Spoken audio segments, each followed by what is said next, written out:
In this portion of the meeting, the ARD or IEP committee reviews the previous goals and progress. New IEP goals are developed based on the student's needs, interests, and preferences.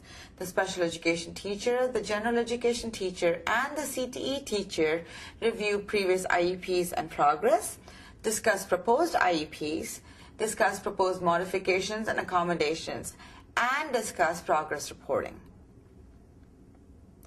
The principal oversees this process by monitoring the progress reports and keeping track of the extent to which the students' needs are being met. My role in the implementation of the IEP program that is established at the ARD as a special education teacher is to ensure that I am keeping track of how the student is progressing on the annual goals and objectives for my course, and also to collaborate with the general education teachers and provide them support to ensure that the student is also progressing in their classes too. As a general education teacher, my role in implementing the IEP is to provide curriculum instruction, to monitor the extent to which the IEP objectives are being met by my student. I also update goals on a regular basis. If I do have a student that does not have an IEP because he or she may be a low-level needs student, then I do track the extent to which any accommodations that we've derived for the student are working. And also I ensure that I maintain paperwork for the student and I maintain the parents informed of the student's progress. I help in the implementation of the IEP goals by monitoring the student's progress and implement accommodations and modifications as required. Also, I maintain progress report sheets per IEP goal and objective that I am responsible for. I make notes about what is working and what's not, and keep records of things that I'm going to suggest to the committee during the review process. In an ARD meeting, when you have a student who has an IEP for your program, you just have to review it and be sure, like as an example of my program, the bill of maintenance, if one of the objectives on an IEP that I've developed is he will strip and wax a floor, through the school year, through the training, he's going to have to be able to strip and wax the floor. Now, sometimes that comes with, you have to accommodate the student in some ways. However, by the time he leaves my program, he should achieve that goal or that objective. In regards to the implementation of the IEP, first and foremost, I am the instructional leader on my campus. Having all that knowledge of what my campus does on a daily basis and how the classes are run, I come into the yard knowing that we can or cannot help a student, and if we can't, we need to modify what we do to help a student and make sure that they're in the least restrictive environment.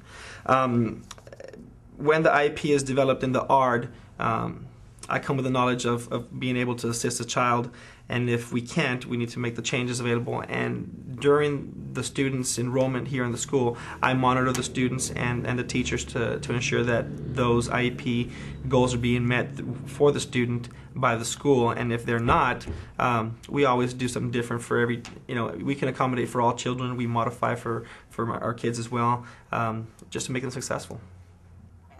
In our example, the special education teacher will report on the student's progress. We now need to review the current IEP goals for the student, what her progress towards meeting those goals are, and what goals we are suggesting as a committee for her for next year. The student has worked hard this year to meet her IEP goals and objectives. I'm going to pass out a copy of her goals and objectives from last year for everyone to look at.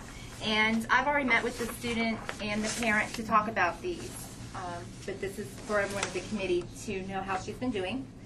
As you can see, she has mastered understanding the concepts of resumes, interviews, and general employability skills. I've also met with the student and her mother, and we've worked on the goals and objectives for next year, and I will pass those out.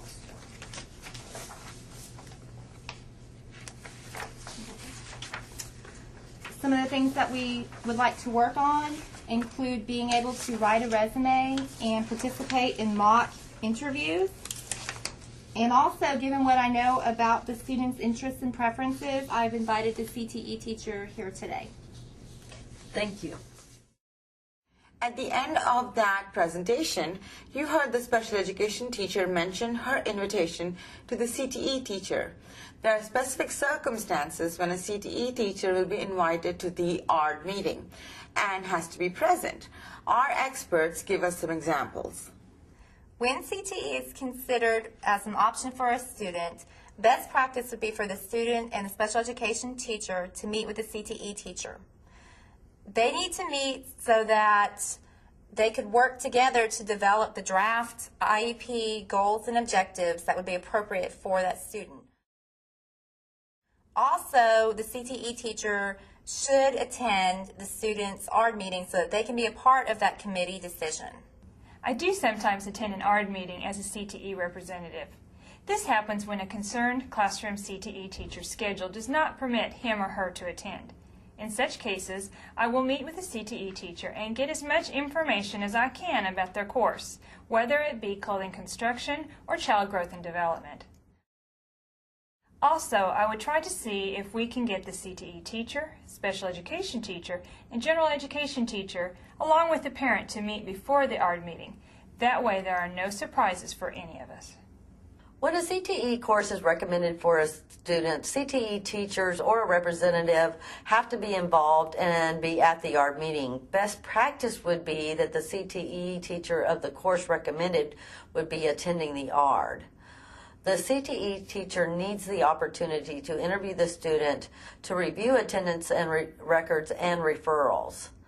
The CTE program teacher should also have the opportunity to collaborate with the student, the parent or parents, and the special education teacher prior to the ARD meeting to draft appropriate IEP goals and to make sure that a suggested course is directly related to the student's post-secondary goals.